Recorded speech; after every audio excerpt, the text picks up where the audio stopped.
Let's travel back in time together. We're diving into a really fascinating explainer today, but we aren't looking at the grand halls of kings or the battlefields of massive empires. No, we're going to explore the most intimate, universal experience of human existence, the night.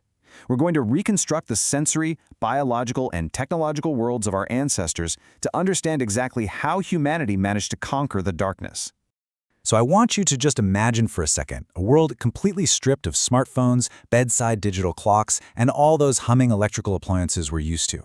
Imagine the absolute pitch-black, oppressive quiet of a pre-industrial settlement. When darkness fell back then, the stakes were incredibly high.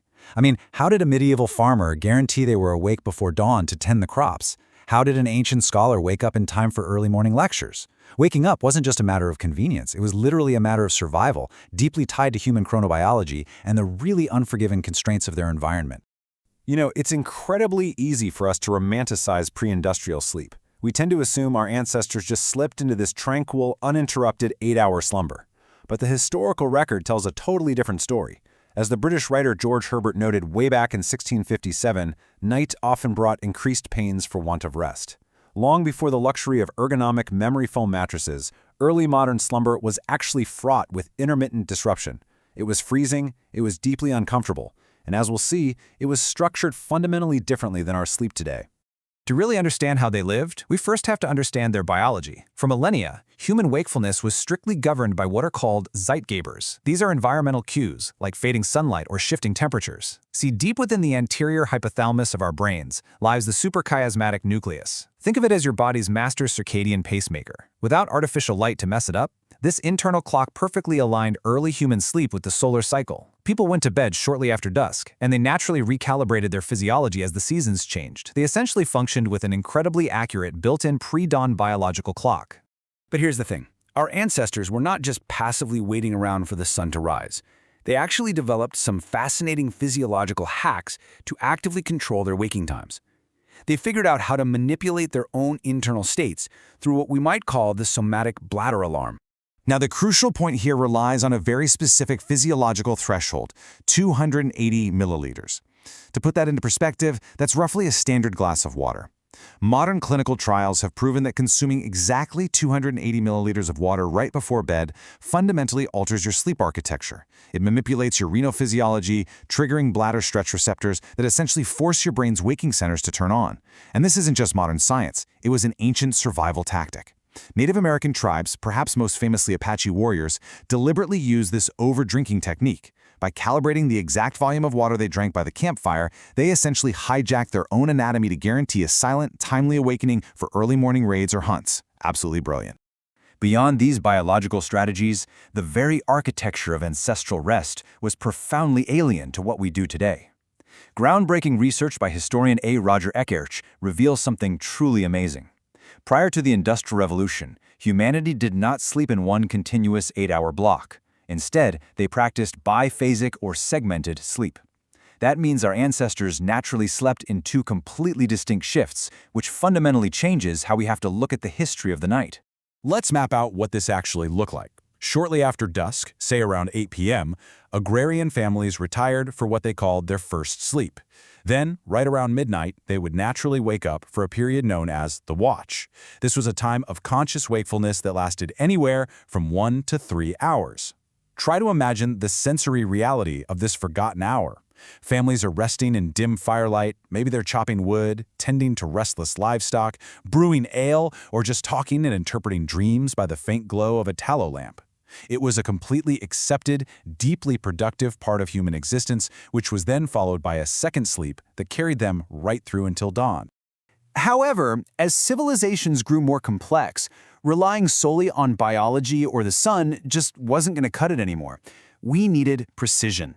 We began to artificially command time itself, developing some incredibly creative technological innovations to mechanically constrain the night. One of the earliest records of this endeavor dates all the way back to the 5th century BCE. The philosopher Plato actually utilized a highly engineered water clock known as a clepsydra to wake himself up for early dawn lectures in ancient Greece. And it was a masterpiece of early pneumatic engineering. Basically, water would slowly fill a sealed overflow vessel, continuously building up internal air pressure as the night wore on. Once that pressure hit a critical threshold, the trapped air was violently forced out of a narrow valve, generating a loud, shrill whistle. It was like a giant pressurized teapot, an incredibly effective, if somewhat startling, way to wake up. Fast forward to the medieval period, and we see the rise of pyrotechnic alarms. People realized that candles made of uniform wax burned at highly predictable rates. So, if you wanted to wake up after a specific number of hours, you calculated the burn rate and wedged heavy metal pins or nails directly into the side of the candle. Picture this. You're in a silent stone monastery cell.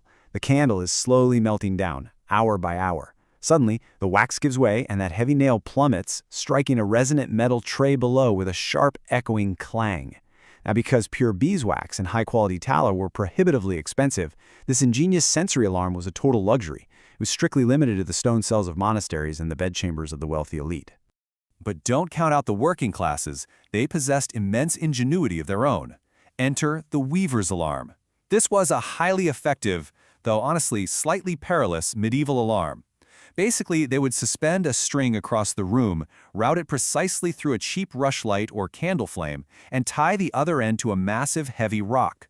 When the flame burned down to that exact point, it severed the string, and the huge stone came crashing heavily onto the wooden floorboards. It is a perfect, striking testament to the everyday brilliance and the desperate constraints of ordinary working people trying to regulate their precious time.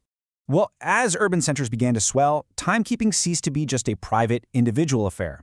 It evolved into massive, community-wide auditory networks. The passage of time was literally transformed into a public authority that ruled the soundscapes of entire cities from above.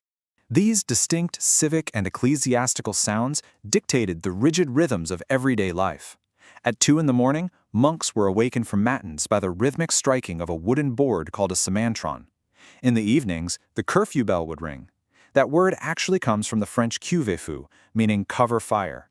It commanded residents of densely packed, timber-built cities to extinguish their hearts, because a single stray ember could incinerate the whole town. You didn't even need a clock in your home. You merely had to submit to the auditory authority of the sky. And then came the Great Rupture, the Industrial Revolution. This is where we see a brutal, systemic shift from agrarian time to industrial time. Agrarian life, as we've seen, was solar-aligned and biologically flexible. Industrial time, on the other hand, was rigidly, unforgivingly scheduled. Factory machines cared absolutely nothing for the sun or natural human rhythms. Sleep was forcibly consolidated into a single, monophasic block. It became mere fuel for the next day's labor. And failing to wake on time? That meant heavy fines or lost wages, which literally threatened entire families with absolute destitution. Now, what's really interesting about this slide is the remarkably human solution that emerged to survive this harsh new economic reality. Early mechanical clocks were still far too expensive and unreliable for the average working-class family. Consequently, the industrial towns of Britain and Ireland birthed an entirely new profession, the knocker-up. This was a professional human alarm clock. They navigated the dark, cobbled streets to guarantee factory workers survived the brutal demands of the morning shift whistle. Let's break down the socioeconomic reality of this lost profession. For a fee of about 3 to 6 pence a week, a knocker-up would patrol the streets of industrial hubs like Manchester. Now, they rarely knocked on actual doors because that would rouse the entire multifamily terrace house. Instead, they wielded these long bamboo poles with wire hooks on the end, or sometimes even pea shooters, to deliver a persistent tap-tap-tap directly onto soot-stained second-story glass. The job was largely filled by elderly men, pregnant women, and off-duty police officers who were just trying to supplement their meager incomes during those early morning patrols. Of course, this required incredibly meticulous, silent communication. In mining communities, families actually had small slate tiles called knocky-up boards built directly into the exterior brickwork of their homes. Miners would take chalk and write their required shift times right there on the slate. The knocker-up would read the board in the dark, begin their tapping, and this is the crucial part. A reliable knocker-up never left the street until they saw a lit candle or a tired face peek through the window. That was the only way to confirm their client was awake and ready for the grueling day ahead.